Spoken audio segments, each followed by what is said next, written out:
What we're enacting here is being articulate, being tied to data, being measured, being intellectual.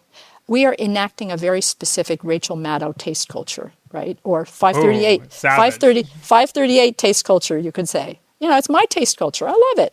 My book is full of beautiful facts. I love when a podcast guest calls me out, but I don't have a comeback, so go right ahead. Hey, it is what it is, right?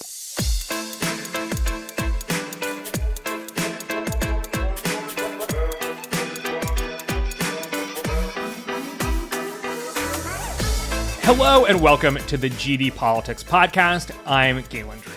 I hope everyone had a nice Memorial Day weekend. If you've paid any attention to politics over the past decade, you know that one of the most important ways America's coalitions have changed is that Democrats have done increasingly well amongst voters with a college degree, and Republicans have done increasingly well with voters without one. In a country where 63% of people don't have a degree, that's a losing proposition for Democrats. But the challenge facing Democrats runs deeper than strictly whether their voters completed a bachelor's program. We talk about educational attainment so much in part because it's easily measured. We collect education data on the census, and pollsters routinely ask respondents about it. Often when we talk about the diploma divide, though, we're actually talking about something else. We're talking about class. Class can shape all kinds of things about ourselves, including, importantly for our purposes, what we value in our leaders and how we want them to solve our problems. And that is the topic of the new book by Joan C Williams, Outclassed: How the Left Lost the Working Class and How to Win Them Back. She's a distinguished professor of law at UC Law San Francisco. Joan, welcome to the podcast. Truly delighted to be here, Galen. I'm excited to have you. I don't know if everyone who interviews you on this book tour will have read the full book cover to cover, but I, in fact, did. That's how I spent my Memorial Day weekend. Oh my gosh, thank you. And it is data-packed, it is rigorous, it is curious, and open-minded about some of the ways that American politics have evolved over the past decade. And it sort of gives credit where credit is due to Republicans reacting to the wants and needs of the working class. It is critical of Democrats. You write it yourself coming from a liberal perspective. But I think for our audience's purposes, you have a lot of information and research in that book that will be useful for anyone. Now, like any good members of the intellectual class, I think we need to start by defining our terms. So what do you mean by working class? It's a phenomenally confusing term. Americans are so clueless about class, they don't even have words to describe it. What I mean by the working class is what Theda Skocpol calls the missing middle. And I define those rigorously as the middle 50% of Americans by household income, with the chattering classes being in the top 20% by household income with at least one college grad. And the class conflict that's driving American politics, and for that matter, politics in Europe as well, is between that missing middle, those fragile, routine jobs, middle status voters, and the top 20%. The middle, about the 50% of Americans have incomes ranging from $41,000 to $95,000. So these aren't poor people. These are middle people, and a median household income of $75,000. Then the poor are the bottom 30%. Their median household income is only $28,000. And then the elites have a median income of $244,000. So one of the things that was really distorted election coverage after 2016 is that people said, oh, this was the working class who voted for Trump. And then people who used the term working class to refer to the poor said, no, it wasn't poor people. That's true, it wasn't poor people. It was this missing middle. The kinds of jobs these people had, there's been a lot of focus on blue-collar jobs, and I'd love to talk more about that because I think it's really confused all of us. But not all of these people, of course, have blue-collar manufacturing jobs by any means. A lot of them have pink-collar jobs, and a lot of them have routine white-collar jobs. So not only the factory worker, but the tire salesman selling tires from China, the small business person who owns a small shop, the insurance adjuster. These are the routine jobs that define the group that has swerved to the right. Yeah, in fact, you say that oftentimes the left mistakes the divide in American politics as between the elite and the poor. But in fact, a lot of the conflict is between that top 20% and the middle 50%. And the bottom 30%, the poor, maybe don't play into our current political conflict so much. I'm curious why that is. Why is it between the elites and that middle 50? The poor vote at sharply, first of all, they're only 30%, although that's a pretty high number and one of the richest countries that's ever existed.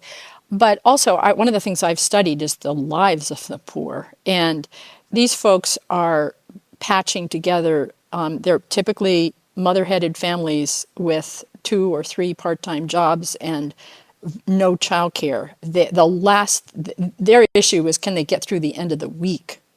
So that's why they vote at lower rates. So they're a slimmer proportion of the population, and their voting rate is not very high, whereas the middle is very different culturally, and they tend to vote more.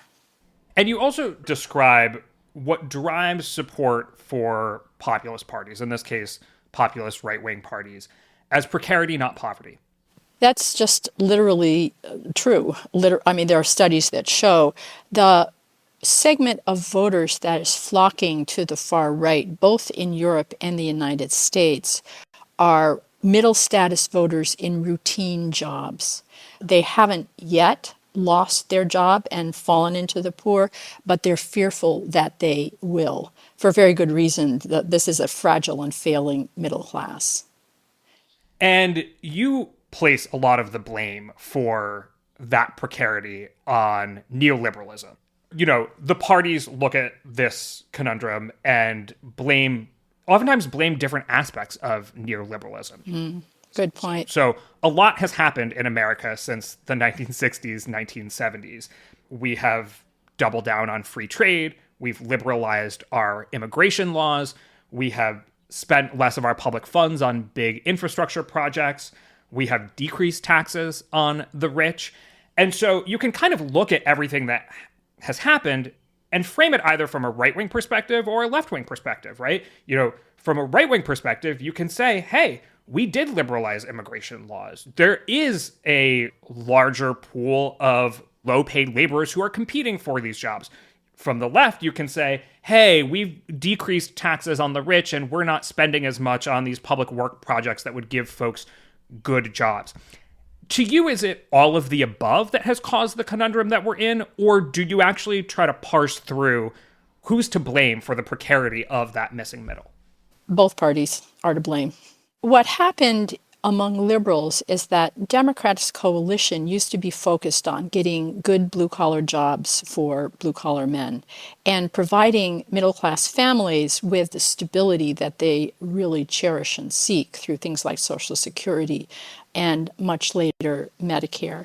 And then my generation of hippies in the 1970s came up, and we weren't that interested in blue-collar guys' jobs, frankly. We were interested in the fact that women had been left out, people of color had been left out, the environment had been left out.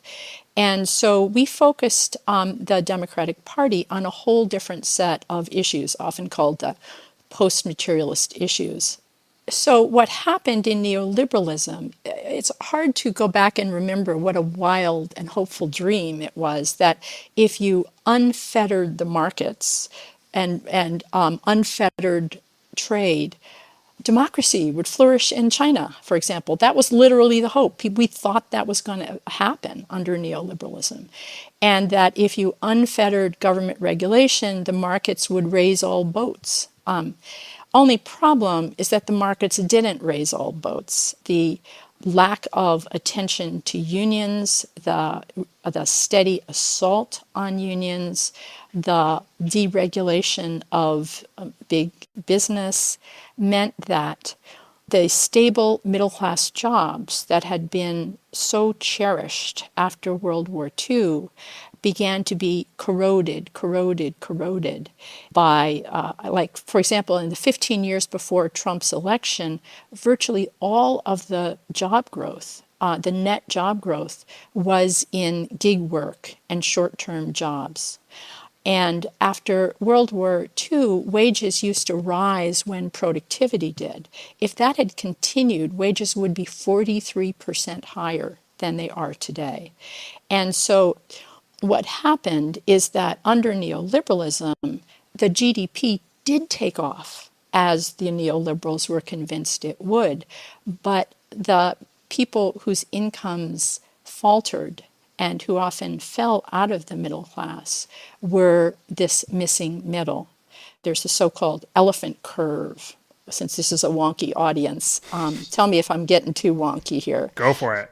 The elephant curve showed that if you look at who benefited from globalization, which was part and parcel of neoliberalism, if you look at who benefited, most of the deciles who benefited from globalization were in Asia. It lifted huge numbers of people out of poverty, globalization did. But the deciles that suffered were these middle status people in advanced industrialized democracies. That is part of the crucial economic engine that has produced the far right. You also describe in your book how this whole worldview created a politics for the left where they're not so much focused on people getting good paying jobs, maybe union jobs, jobs that maybe could even support a family off of one paycheck. They're worried about taking from the rich and giving to the poor. But you say that's not actually what the missing middle, that middle 50% of the country wants. No. And it's true in both the United States and in Europe. Support for redistribution is higher among the elites, that top 20%, than it is among the middle. This goes back into narrative sociology. The best statement I ever heard was a statement from a housewife in the 70s that said, I don't like these programs because they take from the have-a-littles to give to the have-nots.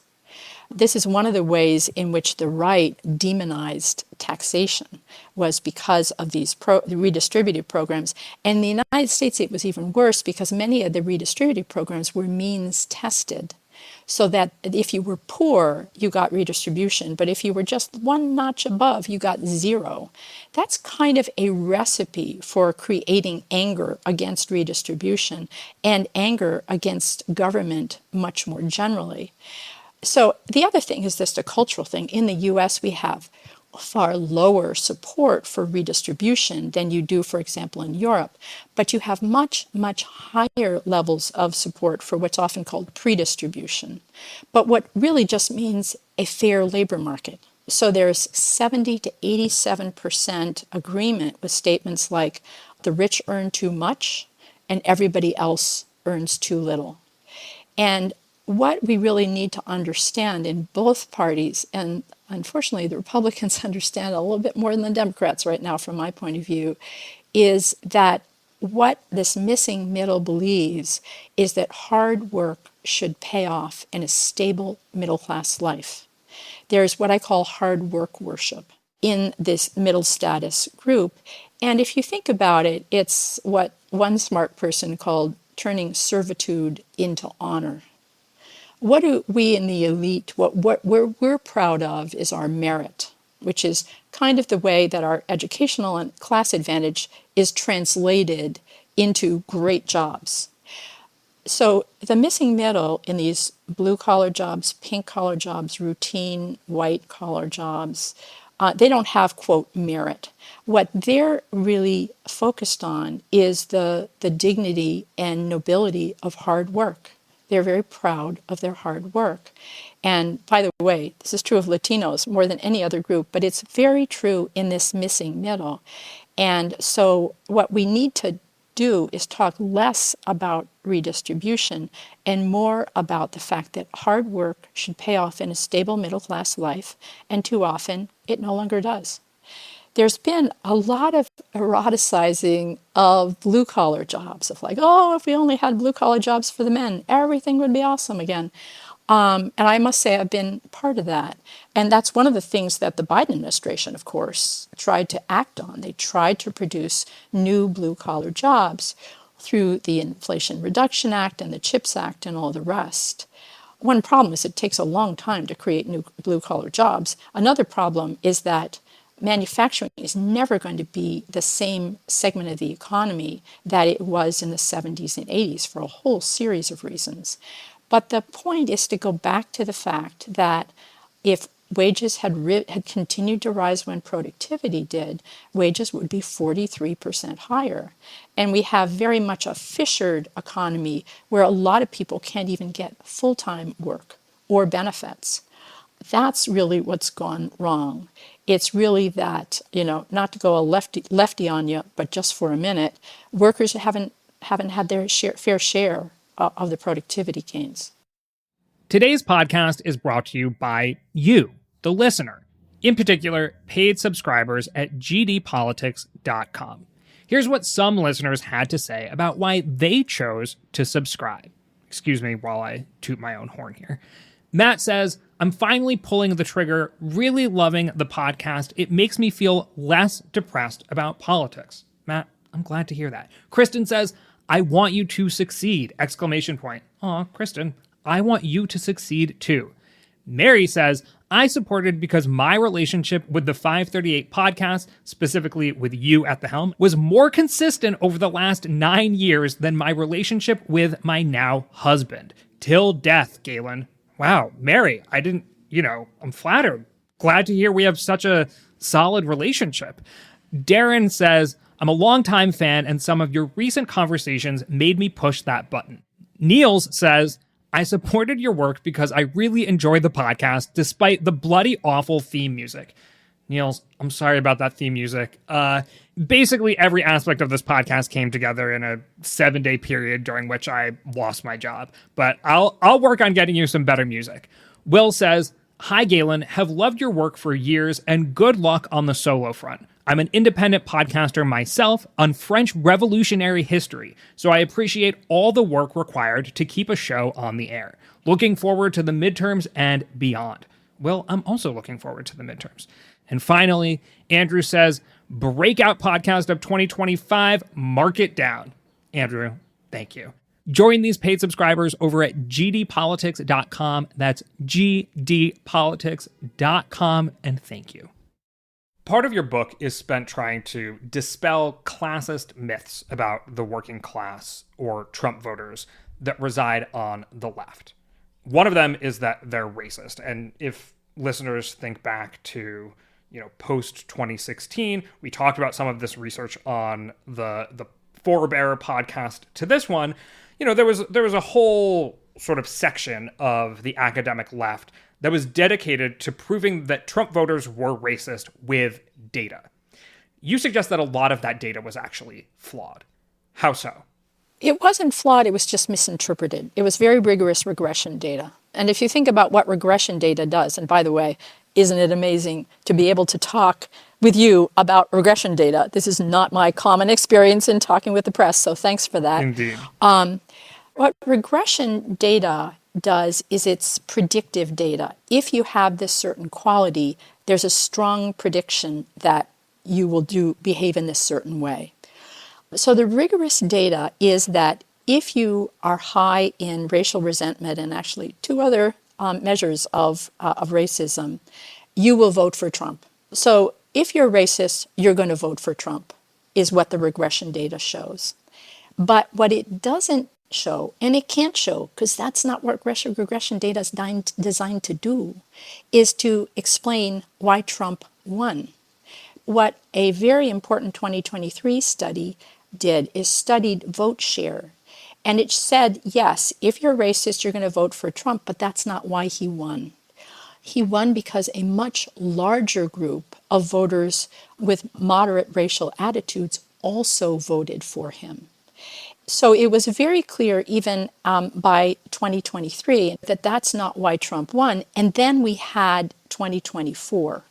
And in 2024, the segment of the left that was very married to this is all about racism, this is all about racism, interpretation was really shocked. And I'll just quote numbers from the last 12 years. There has been a over 30-point shift of non-college people of color away from Democrats. And the shifts are even bigger among non-college young voters, over 40 points. And so now it's true that people of color still support Democrats at higher rates than college grads do, although Latinos are pretty even right now. But there's been a huge shift of non-college people of color to the right, which makes it a lot harder to argue this is just all about racism. You actually make another case, which is that all of this research is being done by elites, many of whom are, as you call them, class blind. And so the questions that they put on these racial resentment tests, these scales, are sort of classist in their own right. Could you get into that a little bit in terms of why the question wording is problematic? I feel like I've died and gone to heaven, Galen. I can't believe I can actually talk about this with another human being. Yeah, I have a lot of critiques of various political science scales, which are very, very class blind in a way that really has distorted analysis. And the racial resentment scale is a really good example.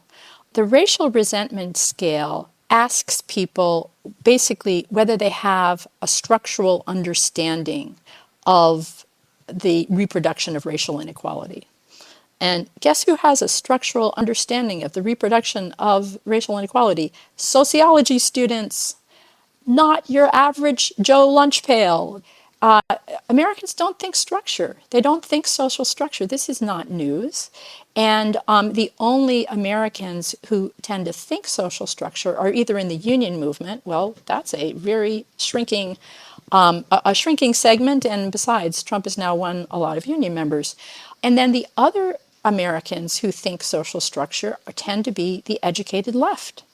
What the racial resentment scale doesn't measure is the types of racism that are most common among elites, which I happen to know in grim detail because I've been studying them for 15 years.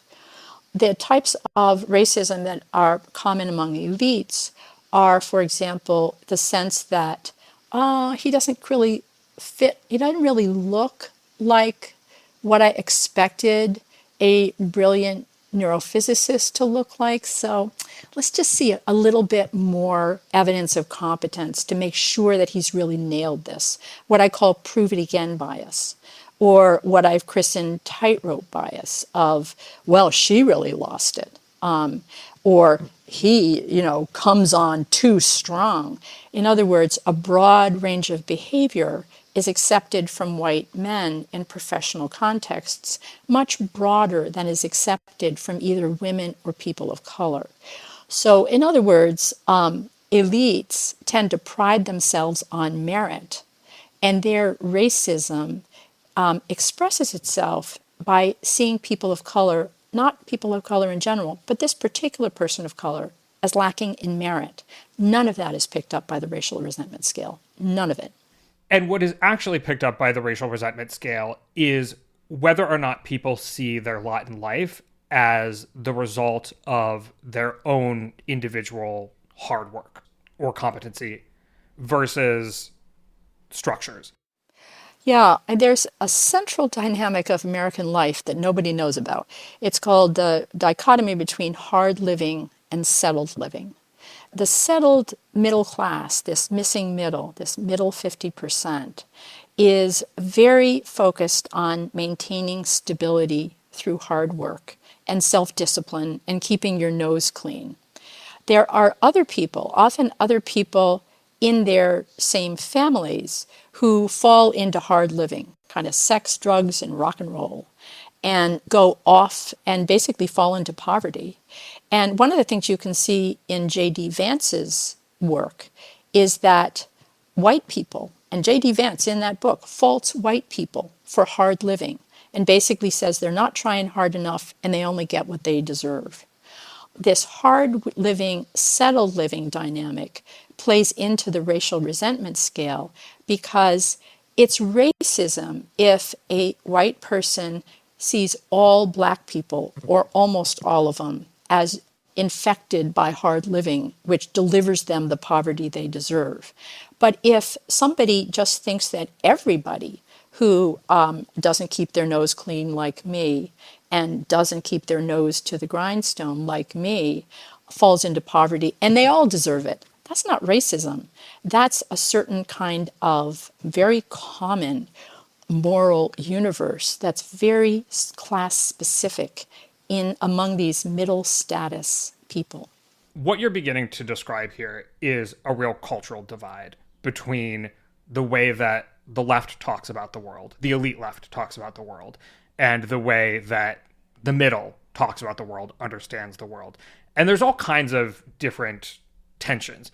What are some of the other ones that you think are most important for explaining why the elite left often overlooks the forgotten middle? The dichotomy between the middle focused on self-discipline and elites focused on self-development is extremely important. That's the one we've talked about. Another one has to do with what I call the scrum for social honor. I mean, everybody needs social honor. Seeking status is a very strong human motivator, probably as strong as economics. And in the scrum for social honor, the middle and the elites make very different moves. Everybody, no matter what your status, tends to stress social categories that give them honor. And that's why kind of our crowd stresses that we're members of a global elite. Being global and sophisticated is one of the ways that we signal we're high class, high in status. But if you're in these middle status workers, they also tend to stress one of the highest status categories that they belong to, and that's being Americans. That's one of the only high status categories that they can claim. And so if you look at polling, elites are less patriotic than middle status voters. They say they are less likely to say that being American is important to their identity. And too often this has been written off as white privilege. And there are complex reasons why it is intertwined with white privilege. But that's not all that's going on. There's a class logic here as well. And that if being American is one of your chief sources of pride, you are going to be more married to the idea that it's important to be American. And the globalization versus rootedness is completely overdetermined because it also reflects differences in social networks. If you're like me, first of all, I grew up partly in Venezuela, but also I have friends all over the world, and I can show up in Korea or Denmark, and I'm a distinguished professor. My social status is portable. But if you're the guy who sells toilets, your social status is not tied up in your job, and it's not portable. You want to stay close to home where you realize you're not just the guy who sells toilets. You are a person of moral worth. And that's a second reason why non-elites, especially in the middle, are much more rooted. Not to mention the fact that in the United States, there are concrete economic reasons. Your mom and your mother-in-law are your childcare. And if you need to fix the roof, you call your buddies. So that rootedness helps protect middle status people from the kind of rigors of capitalism. My crowd, we just pay people to do all that stuff, but that's not available or in the middle. Or if people do it, they get crappy childcare, which they don't want. And so this clash between rootedness and being part of the global elite, boy, it informs American politics in profound ways, not to mention one of the central dynamics of class conflict and support for the far right in Europe. And then the third element has to do with what are called taste cultures. What we're enacting here is being articulate, being tied to data, being measured, being intellectual. We are enacting a very specific Rachel Maddow taste culture, right? Or 538, 538 taste culture, you could say. It's my taste culture. I love it. My book is full of beautiful facts. I love when a podcast guest calls me out, but I don't have a comeback, so go right ahead. Hey, it is what it is, right? So that taste culture, which too often is adopted unselfconsciously, by political candidates, I have a policy for that, is felt as condescending by people who don't participate in that taste culture. Another taste culture is I'm authentic, I'm sincere, I don't sugarcoat things, I'm a real man, I call it the way I see it. Who are we describing? We are describing the sort of bad but bold James Dean taste culture that, by the way, is also the taste culture called upon very effectively by Donald Trump. And before him, he didn't discover this, Rupert Murdoch in Fox basically invented the adoption of this working class taste culture as a way of that the merchant right could connect with these middle status voters. And meanwhile, the left is busy being articulate. How's that working for you? You describe sort of two ways in which Democrats get caught up in these cultural divides that you're talking about and lose middle voters, which is one, the way they message, the way they talk about things, and two, the actual policies that they present to the public. This I found really valuable in the book because you often hear from Democrats, oh, we have a messaging problem. We have a messaging problem. I know. We have a messaging problem. Would that we only had a messaging problem. Yeah, exactly. We're right on everything. If we could just figure out the way to say it, then everyone would vote for us. I know. Now, I know, as somebody who spends a lot of time looking at public opinion data, that there are plenty of policy areas where Democrats support flat-out unpopular things. I mean, immigration is probably the most... Yes.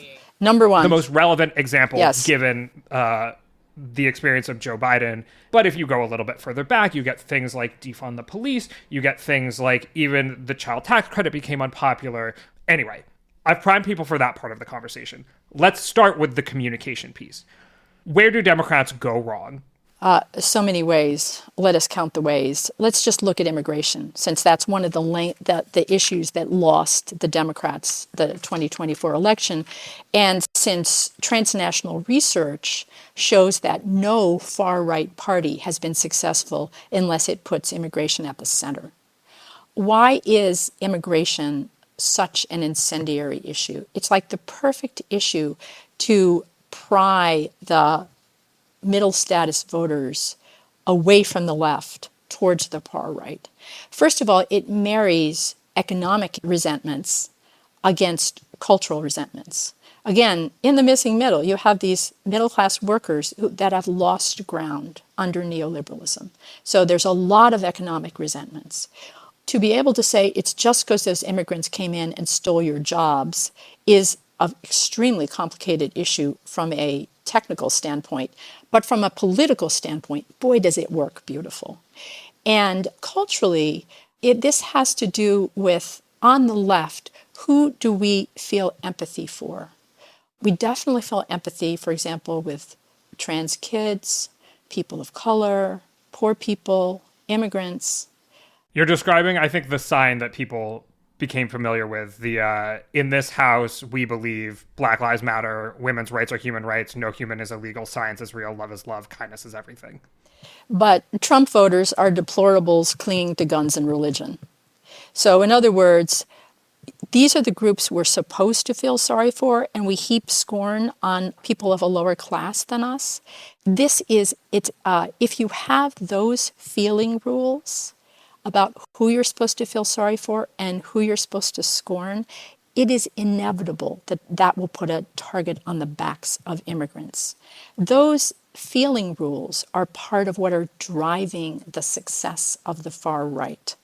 So are Democrats out of sync with the American public on immigration? Yes. And they are, because they keep talking about how immigrants are great for the GDP. If you haven't gotten your fair share of the GDP in the last 40 years, you don't care what's great for the GDP. And because of these feeling rules. But that said, they also could talk about immigrants in a way that would be far more likely to persuade people in this missing middle group. For example, who are immigrants? By and large, they're working class people with working class values. What do they value? Faith, family, hard work. Democrats never talk about immigrants in that way.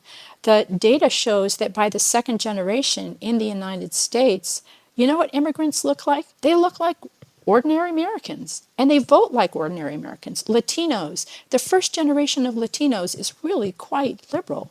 By the third generation, they're the new Irish.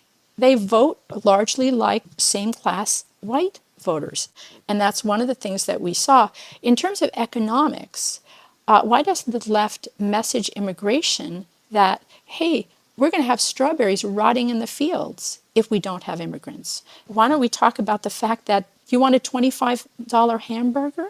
Well, that's what you'll have without immigrants.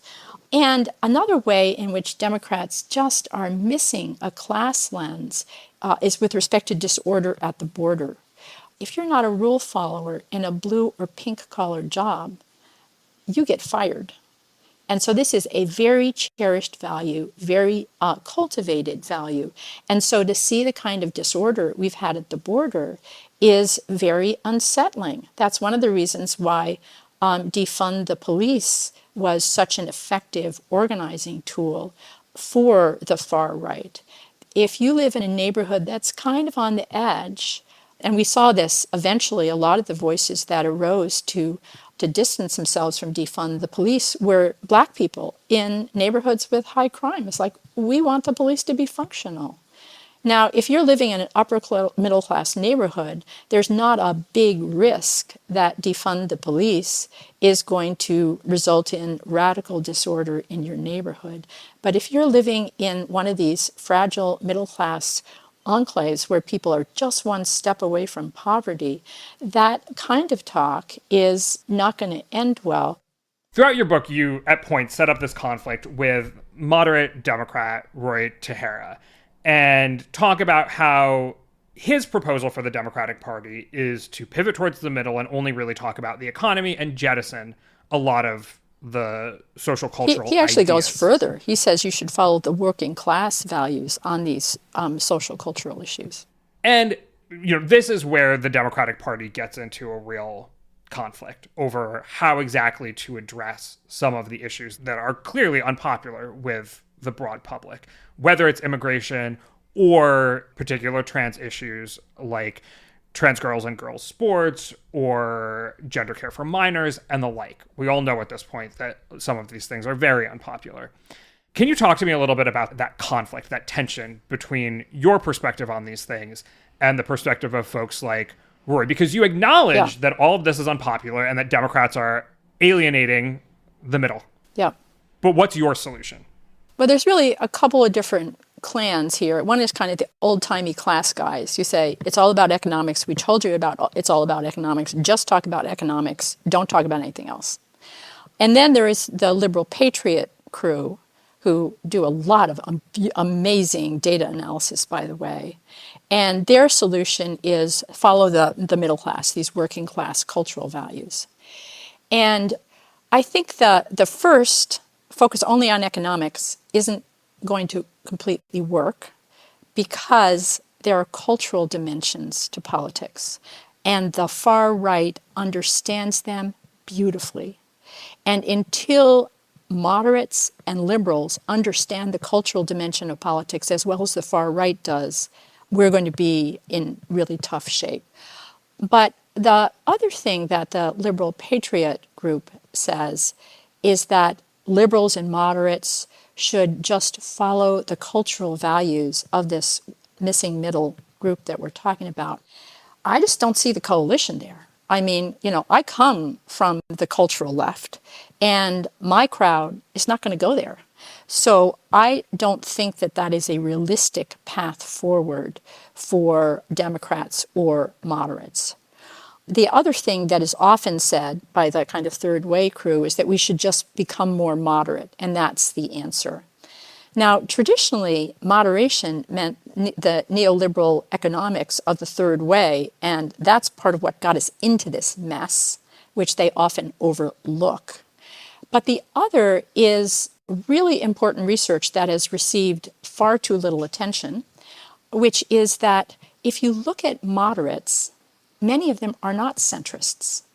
They are, in fact, adopt extreme positions Just some of them are right and some of them are left. So just to go moderate is not really the answer either. You have to get a level more analytical than that, and to understand how to stitch together a coalition that brings together enough of the liberal, the progressives, and enough of the missing middle to create a winning electoral coalition. And the example of how to do that really is gay marriage. The gay liberation movement was not initially focused on gay marriage. Far from it. They thought marriage was like a lame, patriarchal institution. They wanted like a hole in the head.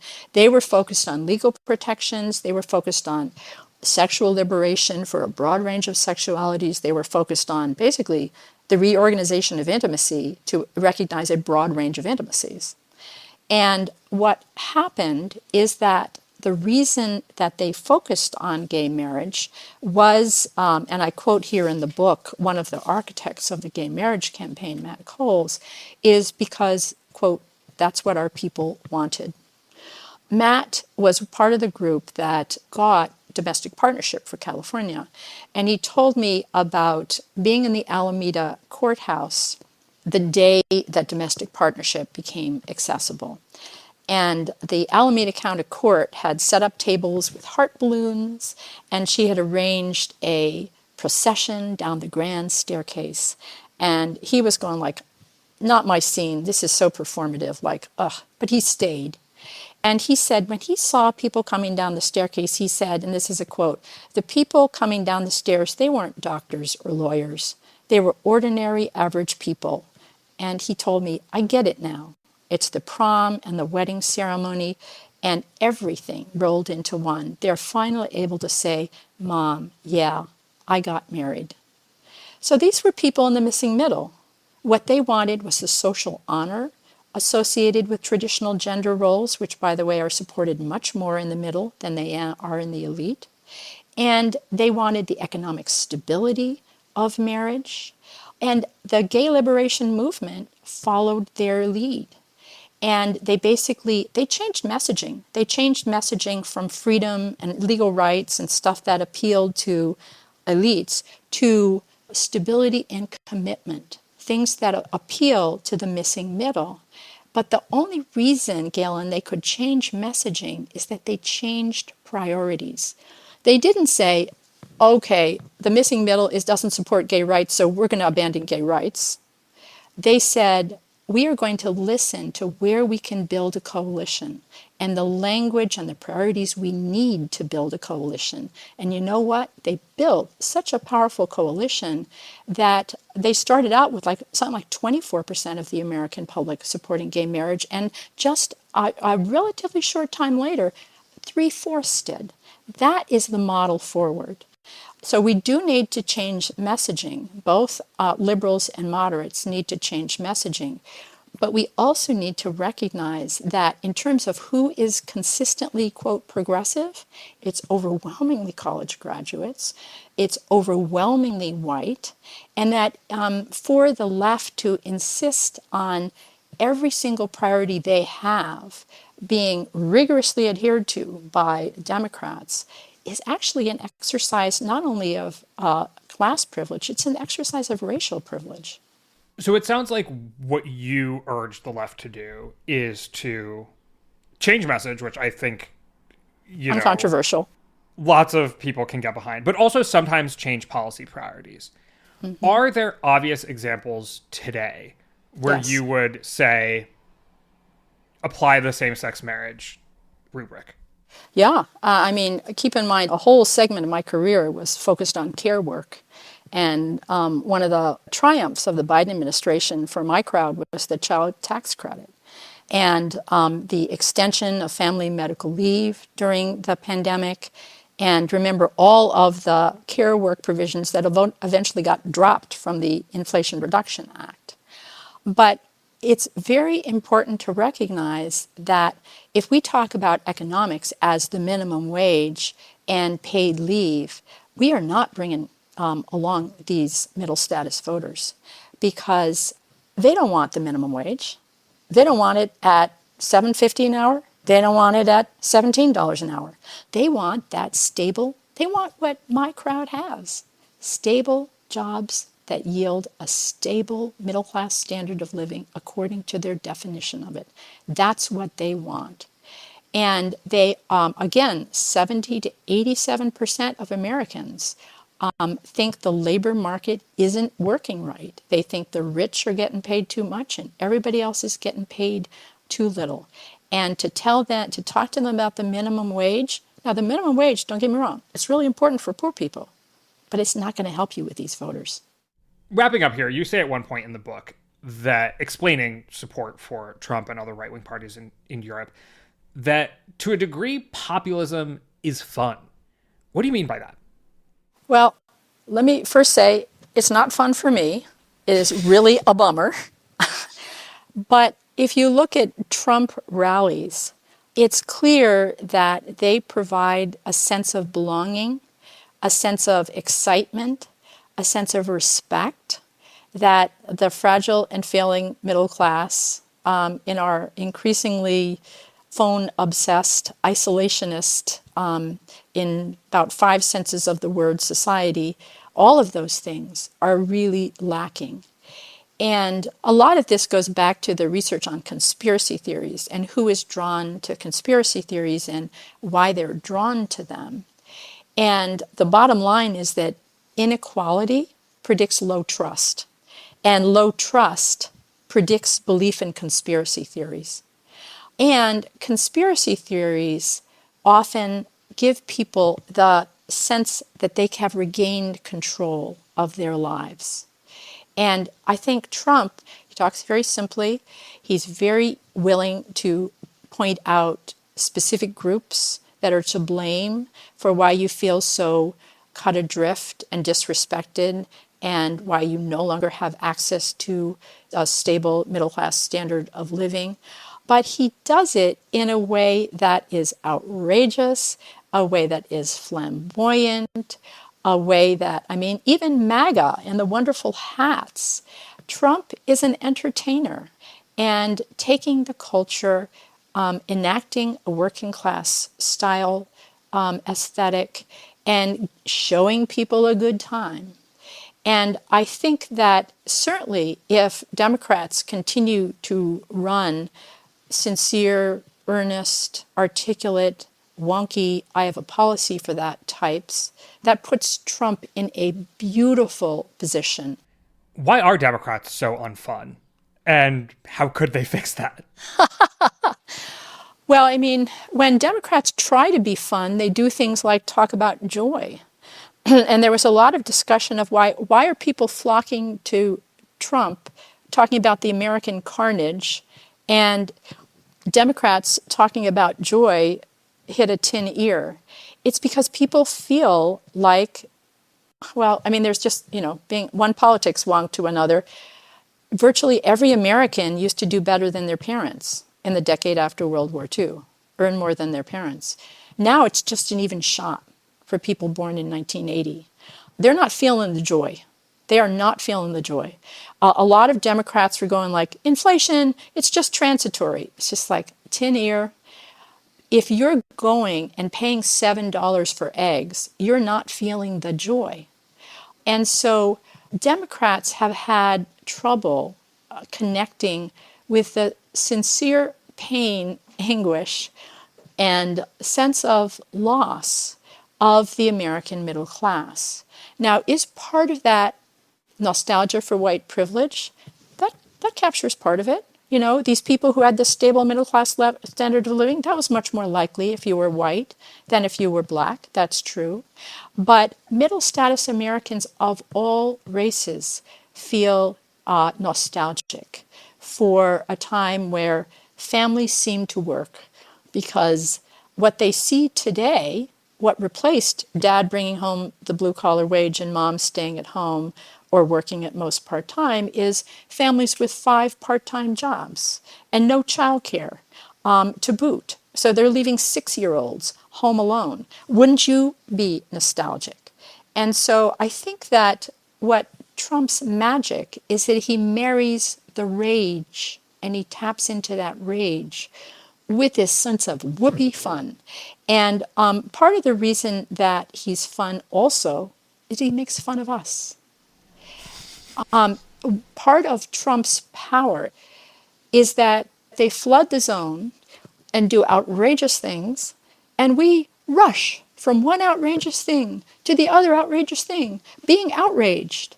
And he's gotten our goat. Trump knows exactly how to push our buttons, and he pushes them, and we get outraged, and the people in the missing middle say, hey, we're not forgotten. We're getting their goat. And so this constant rushing to defend democracy in a tone of outrage, it just helps him. But the people who are outraged or talking about the loss of the working class or the middle, I'm thinking of people like AOC or maybe even other members of the squad, they don't seem like they're having fun. They seem like they're being very earnest and scolding people. I mean, there is the scolding element. I mean, I think the anti-oligarchy tour was very, very successful. It did, I mean, and one of the messages I've been trying to get out is that Republican donors long ago understood that they need to tolerate anti-elitist rhetoric. Democratic donors need to learn the same lesson. The anti-oligarchy tour pulled out large numbers of people because they were channeling that anger.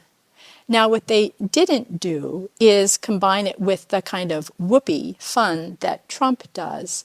But Bernie's style is very much the, bad but bold working class style culture that Trump also uses. And so that felt very authentic and very compelling also to this, what we often call blue collar middle. I think what you're putting your finger on is that there is a certain scolding tone of the left, of you say, you can't say Latinos because that inscribes the masculine. So say Latinx. Well, you can't say Latinx because people don't like that, so you say Latin A. And all of a sudden, nobody's talking right, and we're scolding people at how they're talking. That kind of scolding, again, goes back to the scrum for social honor.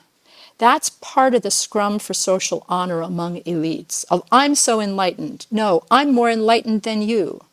And that is heard, again, this is this class blindness, that is heard by people in the middle as class condescension, as making it so I can't even talk my own language without getting scolded. So I'm not sure, and I'll think more about how Democrats can be more fun, but I know for damn sure that number one, they need to connect with the rage, and that's what makes Trump the first thing that makes Trump so effective.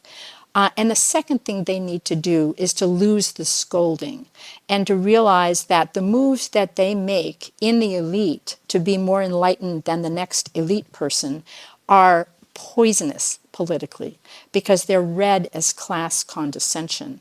I think if the people in the middle and the left did both of those things, that they wouldn't necessarily have to compete with Trump to be the most fun. They could maybe compete to be the most grown up. All right, well, we're going to leave it there for today. Thank you so much for joining me. I can't tell you, Galen, how much I have enjoyed it. I really enjoy talking to the press, but, most of the press is not like you. Well, I'll have to get that inscribed on my website or something. Thank you so much, and take care. My name is Galen Daruk. I'm in the early days of getting this podcast off the ground, and I appreciate your support in any way possible. Subscribe to GD Politics wherever you get your podcasts, and if you'd be so kind to rate and review us. Maybe even tell a friend about the pod. Also, importantly, subscribe to the Substack at gdpolitics.com. There you'll get updates on what we're doing, extras, and you can support this project directly. Thanks for listening, and we will see you soon.